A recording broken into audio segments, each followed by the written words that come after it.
என்ன செய்யறேன், நெய்தல் படை என்ற ஒன்றை கட்டுறேன். இங்க பாருங்கள், நீங்கள் இந்திய எல்லையை தாண்டி இலங்கை கடற்பரப்பில மீன் பிடிச்சு கொண்டிருக்கிறீர்கள்.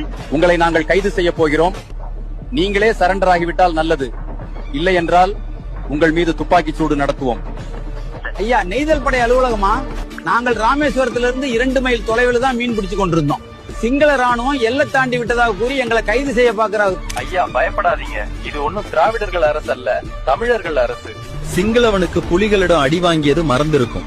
மீண்டும் ஞாபகப்படுத்த வேண்டிய நேரம் வந்துவிட்டது. நீங்கள் உடனடியாக தமிழக கடல் எல்லையை விட்டு வெளியேறாவிட்டால் உங்கள் கப்பலை தாக்க நேரிடும்.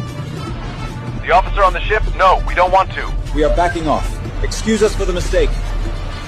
இந்த நெய்தல் படை சொல்லுவான், என்ன நெய்தல் பண்றீங்க? நீ ஆத்தால போய் அக்கா தங்கச்சி சாகிறத தாலி இருக்கிறத வேடிக்கை பார்த்த. நான் வந்திருக்கிறது அக்கா தங்கச்சி தாலி இருக்கிறது இல்ல, தாலி தலைய இருக்க வர்றேன்.